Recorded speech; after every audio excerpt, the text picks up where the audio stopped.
we could sit still, and of course, it's possible for us to come up with all of this. You know what I mean? Yeah. But anyway, as this is making sense to you, it's jiving with things you already have an understanding about. So anyway, I'm really glad that you're listening today. I'm so glad that everyone's here, that you've tuned into this program. We really have a great program that we're continuing on with, which really is to do with how sound is applied to create shape and life and consciousness as we know it. Yeah. Is the microphone okay for me where you are, mate? You're coming in loud and clear. Oh, really good, yeah. Well, there's a Bardo moment, and that Bardo moment is where we're no longer sort of have our body, but you have got a consciousness. And when even a star loses its life, for instance, it radiates a final burst of energy, which in just thousandths of a second, there can be as much energy as that sun's burned the whole of its life, emitted in a small amount of time. And this is what's known as a Bardo, and this is a radiation burst.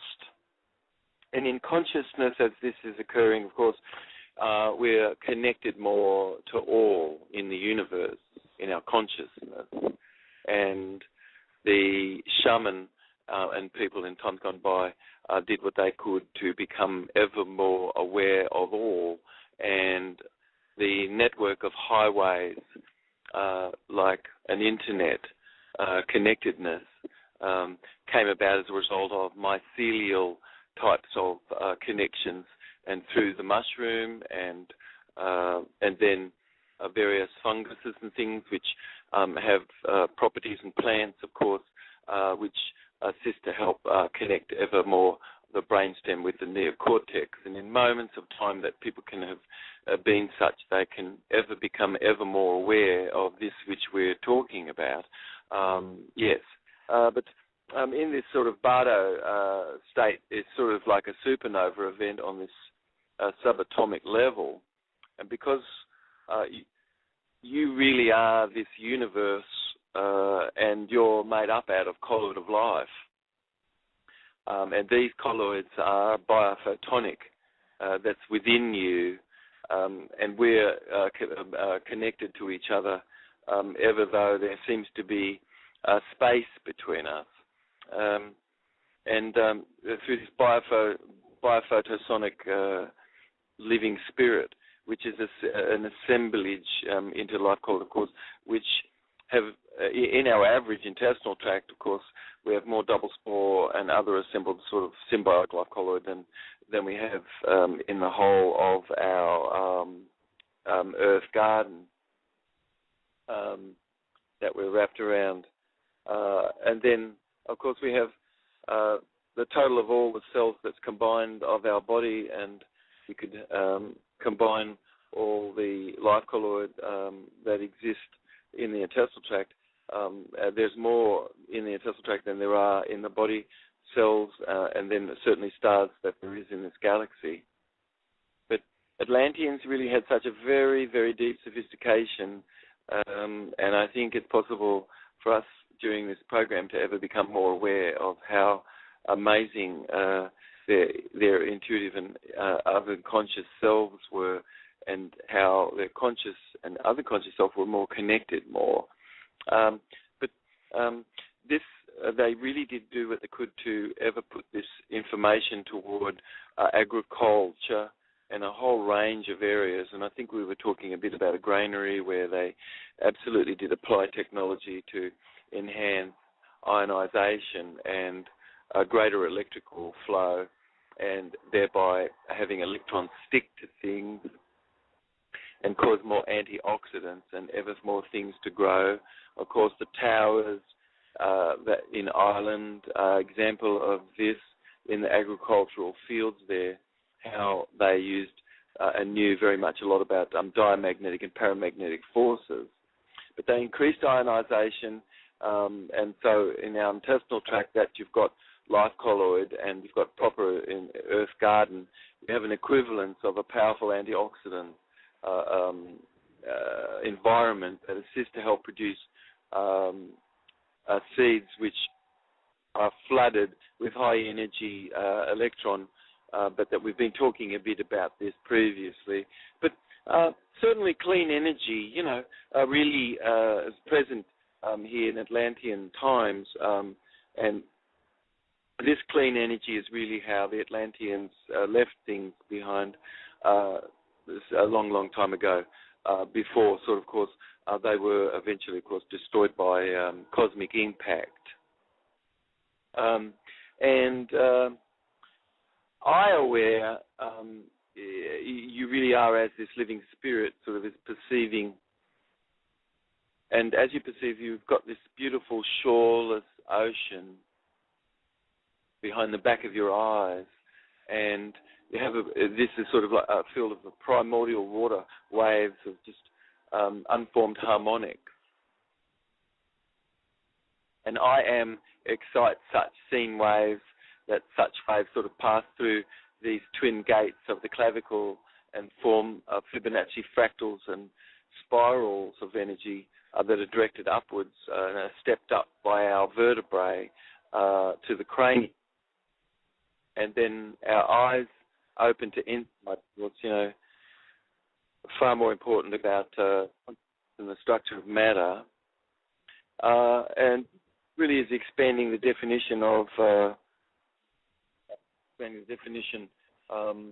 applying animal pictures and symbols that actually have a phonetic and spoken language, that one really can begin to see a bigger picture, of course, of how all is fitting together. But Atlantis was really a beautiful, advanced scientific society, and they had an amazing evolution their amazing evolution, of course, has really not always been in a linear progression, but always you could see sort of a great, beautiful connection in colloidal biology, and a connection also to this really deeper insight into the past of the structure of matter. And really, we need to be able to be taught and be ever more deeply connected to this teaching, to be able to glimpse the invisible, and also to be able to see the furthest out and the furthest in, and yet certainly not to have forgotten to remember, to have a charitableness in forgiveness. But M is pronounced, of course, is a photosonic. Photo, sonic meaning light and sound, related structure of matter. And I is the symbol representing sort of conscious awareness, representing space. And so you have an awareness as you're perceiving, and you have a body, yet you're really beyond what you can have perceived, and even every single word that we're using and you're listening to in this program, and you use yourself, has a physiology. And I represents who is unborn and is eternal and is absolute, and the only thing permanent that's real is this which is forever and eternal and unchanging, you see. And then the things which are most transient are all these the physical things more around us in comparison. So I represents exactly sort of 50% of ourselves, which is this emptiness of space, and M represents the other 50%, which is sort of this a beautiful balance being, and it's a 50-50 sort of beautiful balance. Because if people renounce everything, they end up really not being able to take care of themselves materially. But then people who just only materially focus on things cannot. They can be overwhelmed because the world can be not so necessarily right, and that 50% of itself has to at least be remained more empty to be in balance. Yeah. So I represent this unborn field, and and so I represents exactly sort of this 50%, and am represents this other 50%. I am. And you can feel sort of how each sound, like I and am, you could maybe even start to feel a bit of a shape that's having as it's being put out into space. But the value of K sounds, or K sounds, filled up sort of sounds, and that's a sound which sort of fills up space. And sort of as a filled up head sound, K. And now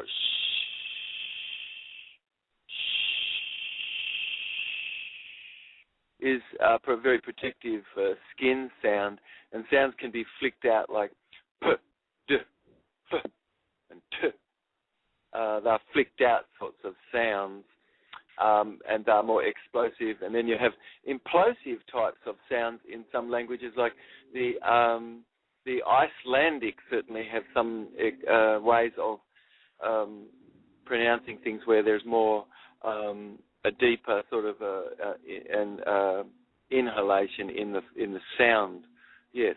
So there's belly and throat and mouth and nose sounds, and all are produced. But the creative weaver really, in the native tongue of here in America, they called the creative weaver ictomy, and this is the Native American tongue, of course. And net, it's interesting, in ancient Egyptian, and as a sound is, but these are all sounds, it's amazing, that go right back into Atlantean times. But as a sound, of course, it starts to come into cultures which have more warmongering, and the more warmongering the culture is, the more sounds that they do have in their language. The more in language, the more warmongering, you see. Yeah, because every sound has a physiology. But perception is a force that's weaving mass and introducing a coiled small thread, if we could imagine this. That's what consciousness is. That's invisibly seen awareness by a living spirit. And this happens invisibly as the body's eye, and this eye is, you are with affection. And as you have affection, your body eye is opening and opened up really nicely. We may sometimes need to also heal some little sorrow even, because sometimes things you say or these things can only be listened to and heard that someone really is empty more of themselves.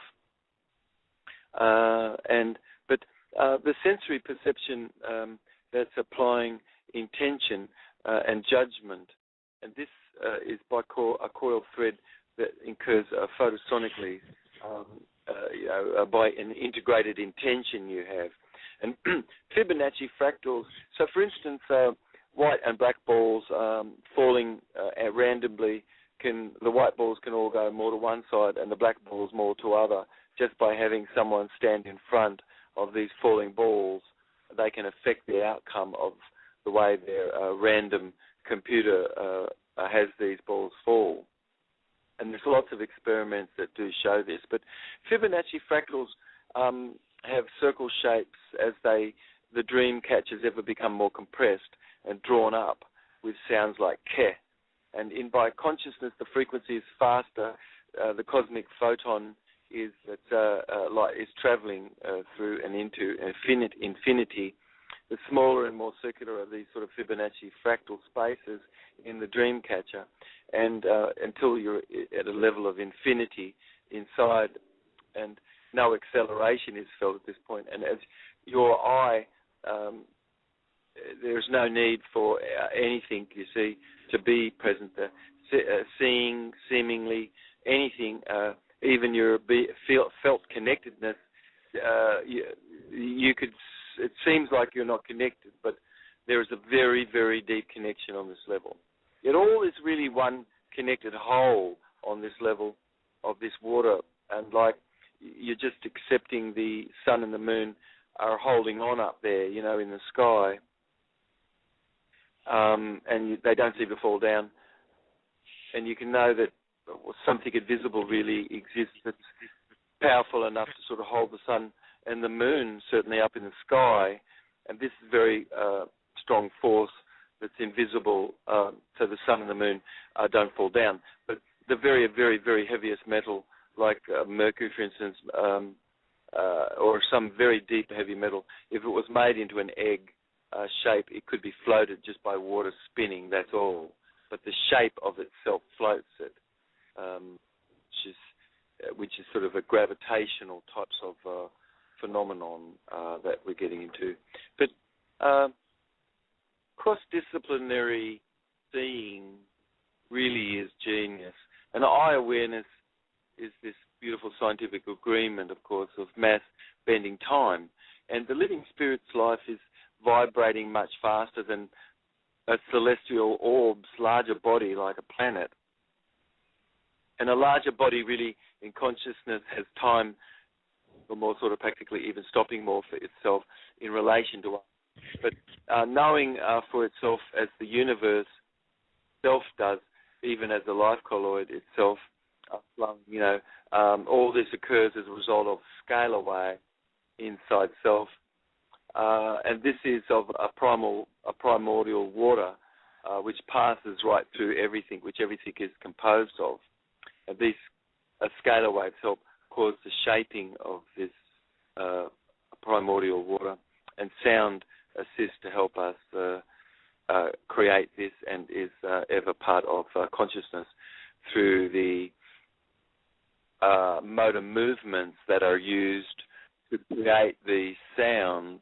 And as you're listening, the motor cortex inside your head that shapes your lips and moves your tongue and causes the air to flow over your vocal cords, and you're using your lungs and to project, and with your breath and diaphragm pushing out, and then you've got volumes of shifts between the things that's being said, and you've got things being marked out and things being said put a bit more underneath, and you've got quite a bit of analogicalness going on, which all really is a language also.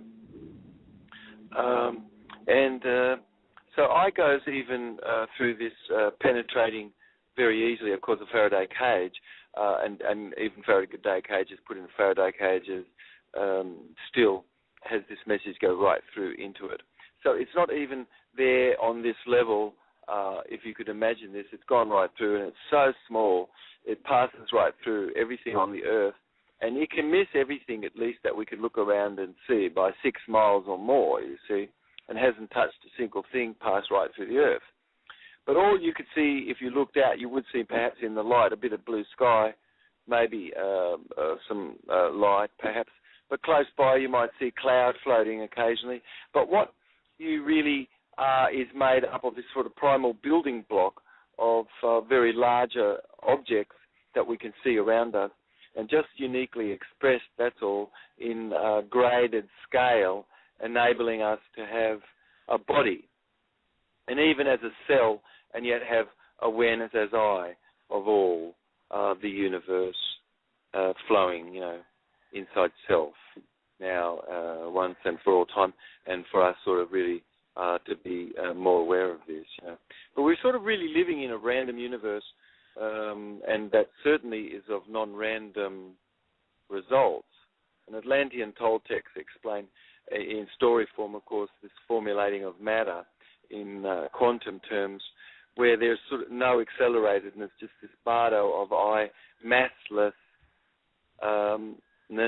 and that consciousness it disturbs this mass, you see. And in the tail of the skeleton, of course, is this dividing midpoint splitting into two, the heart's electrical scalar wave. This causes of itself a phase conjugation of two equal and opposite waves coming together, and then a residuum is left over, and that's added up to make energy. Consciousness really sort of moves massless particle, and that the act of perception really slows this supraluminal light down, and it speeds it up again. And so it comes into consciousness, but also so an infinite massless particle can gain mass, as we're talking about here, by becoming conscious of that particle. And a tangible form sort of appearing to you, yet you can also disappear instantly, appearing at a distance, and space-time is projected into another location and coordinate on this subatomic level. But Cloud taught us sort of really about sound and healing, and a filled-up sound in Atlantic time is the sound ke. And if you could imagine a grid sound of creation where space is filled up, its sound is ke. Ke, ke is a filled-up sound. And cosmic light, by friction grid, that this filled-up sound creates mass and the source of space. But invisibly, at superluminal speed, a symmetrical sort of form, seemingly dead, when it's given sound and a sonicness as light comes down to sound, and you've got something spinning in the opposite direction from light, which sound spins in the opposite direction from light. All of a sudden you've got whatever was present there that's seeming less like a crystal, it starts to dance and come alive. And so you've got at this superluminal symmetrical form, seemingly dead, becoming animated, and in this superluminal light dancing around does look like animals of biophotonic sonic sort of effect, and this on this invisible level, and the sound nu. This sound nu, or as a sound of primordial wave, sort of a primeval water, cosmic particle, eventually slow, vibrate, grow, and perception, and a body starts to form more in space, and that's vibration coming to is like a perception. We're starting to have perception, and is this coming into. So is this sound of perception of and that this is visible on a faster than light level coming to us, and it comes to us in a fish shape, as you can see this, which is swum here.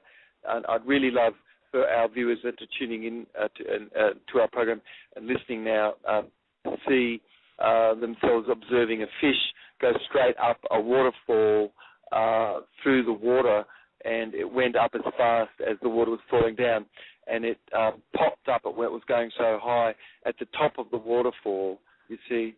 And this can be observed, and so as fast as the water came down to its nose, once it passed its gills, there was an enormous amount of its body that caused it to slip forward as pressure was closed over, you see, and that caused the fish to go as fast forward as its energy was causing it to go past itself.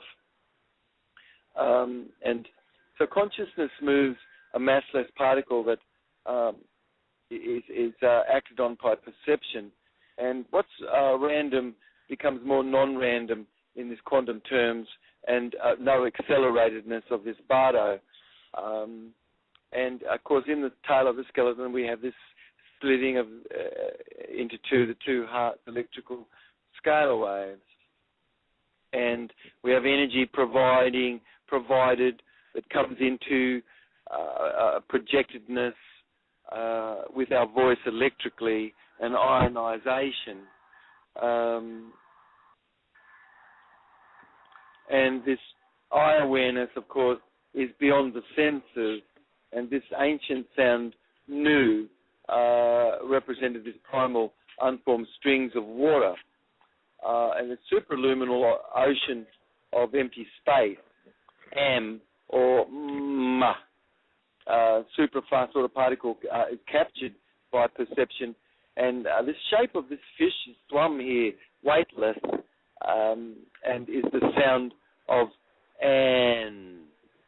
So waves sort of start to rise to the sound of ke and nu as I superluminal light strings sort of center around, and ma and m is formed. And perception is born, and to get this far, other sounds that sometimes I've used, of course, is the sound boo, boo. So am is formed and the perception is born, and before this boo, and boo is house, because B stands for house or collected provisional sort of energy, and Q, Q, Q, Q, Q, cause waves to build an image of our likeness, and ta, ta is the sound projected as this dual staff of support, sort of. And the sound tat, tat, tat contains the whole world of what's invisible and wraps around the shape around this. And I am, at this point, sort of three-quarters full with a sound like tenna, tenna, and filled with a sound called ten. But tenna, tenna is three-quarters filled. And tenna is a shape that's like a rectangular container shape opened at the bottom. Eventually, you have sounds, of course, sab, sab. Sab is the sound of light makes as it's coming into animal form and animates the bodies. And the bodies are starting to look a bit more like walking, dancing, and sometimes running dogs, and made out of cosmic photons, shaped, of course, like this. This sort of really is occurring as this eighth ray piercing the seventh ray of colour that we've been talking about, as a consciousness expands these seven colours that we have here, which represent the internal matrix of the seven stars we're evolving around. But the super fast of no mass, no time, and then invisible shape in the form of a dog incurs, and sabu guides the sound tat.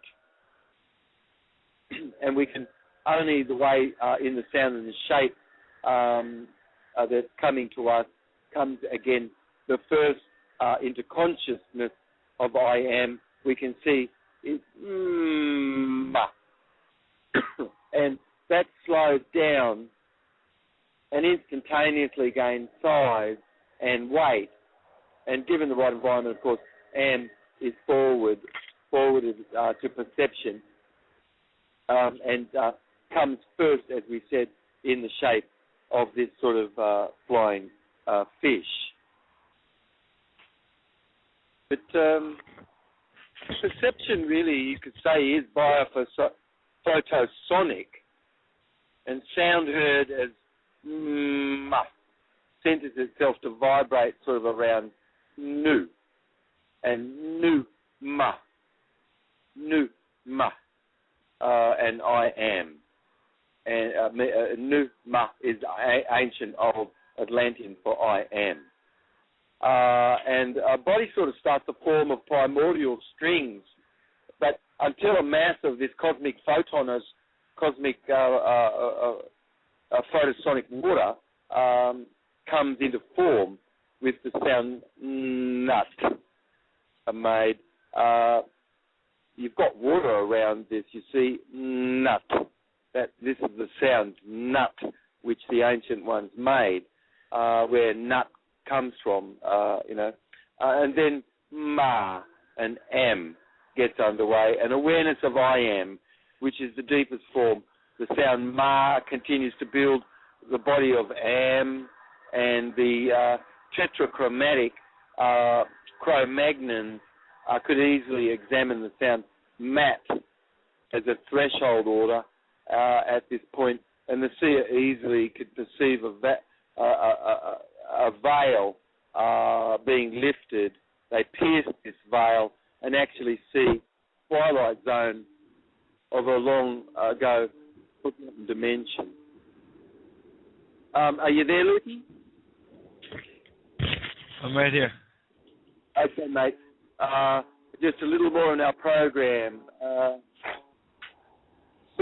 And I'm so sorry that I've got a bit of noises in the background here, and I'm hoping that it's all as good as it can be. But creatures in the fabric of space crawling can be seen sort of all of a sudden, like spider ants made up of superluminal cosmic photon, and they're 4 and 6 and 8-legged creatures, and sound sort of being made in deep space at this level of shape is expressed by the sound ant.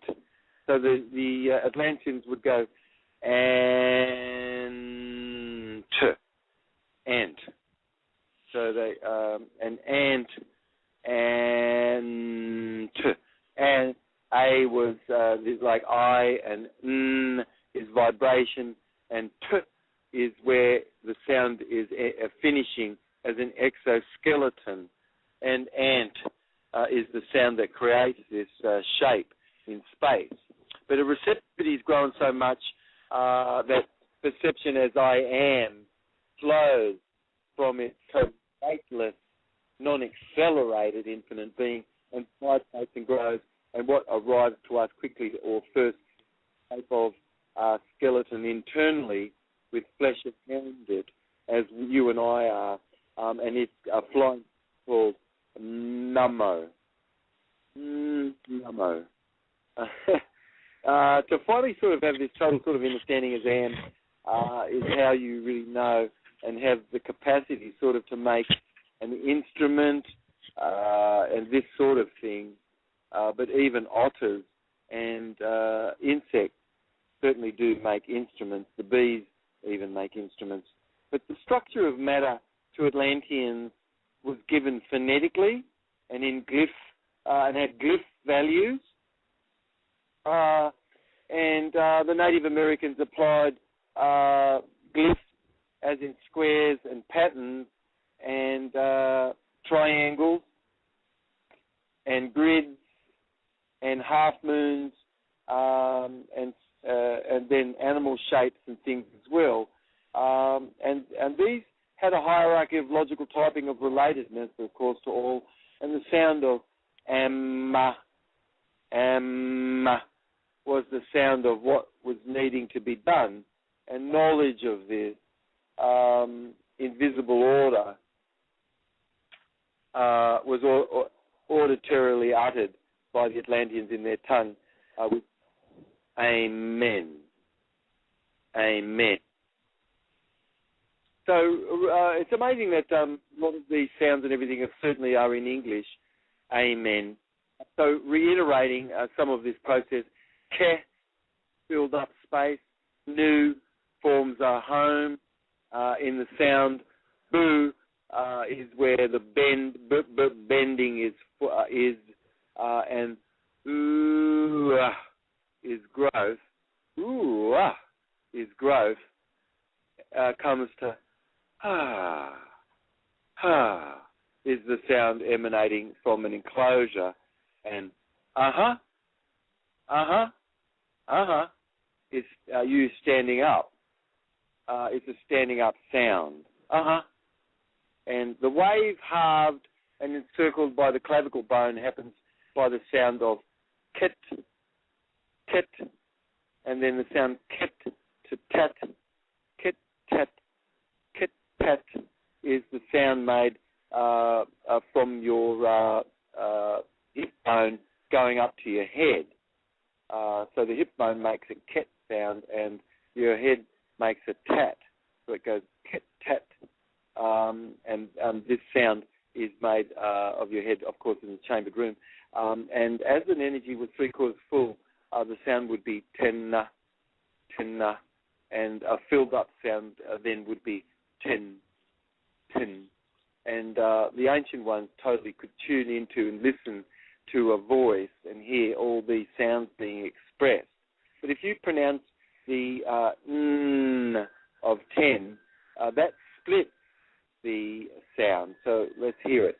We'll say 10, and then I'll put the N ever more at the end, like 10, 10, 10, that n at the very end of 10 splits the sound, and seb was the sound of light slowing down enough to eventuate into a dog's shape rather than a spider insect, which ant is more sort of an exoskeletal structure. And as it has its photosonic movement, vibration is imbued in its confluence.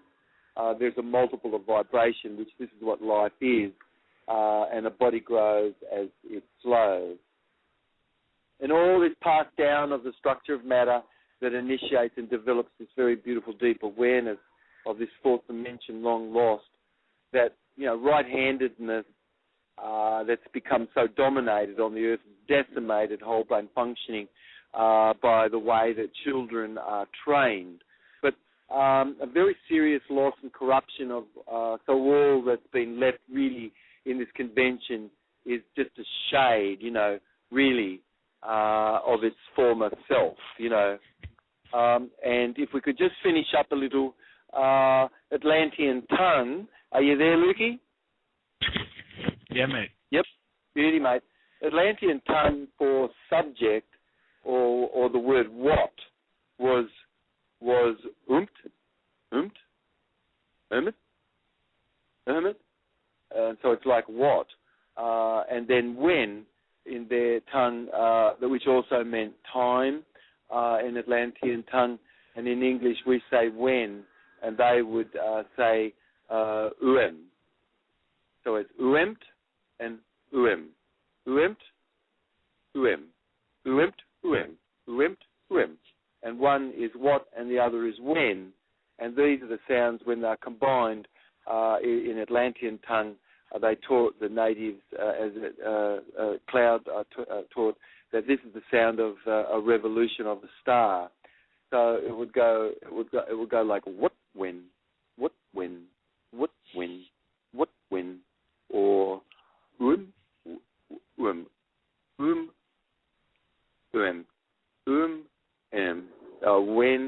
No, what is umt, and when is uemt is what, and is when. So these are so close to English, it's unbelievable. If you go back in time, as the sounds were combined, what, when, the Atlantic tongue, this is the sound of the revolution of a star. But it's all is a Doppler of a sound speeding up and then passing and slowing down. All sort of sound has a shape. But the short cycle is 7 days, period, and a pattern is created when you have twice the cycle. The fertility coach knew not to ever, for instance, let any boy pass the natural pattern of being kept whole, but that he would be strictly sexually mutilated by the 8th day, on the 8th day strictly, and they, in these fertility cults, would prevent the boy ever from being able to have a pattern experience of being whole. And use, which Jews actually come from, the word meant more than just use or Jews as we know people today, but meant everyone who was other than necessarily an Atlantean. But use could be enforced of ritualized learning, to create this sort of phantom by really producing this sort of disembodied being in this boy.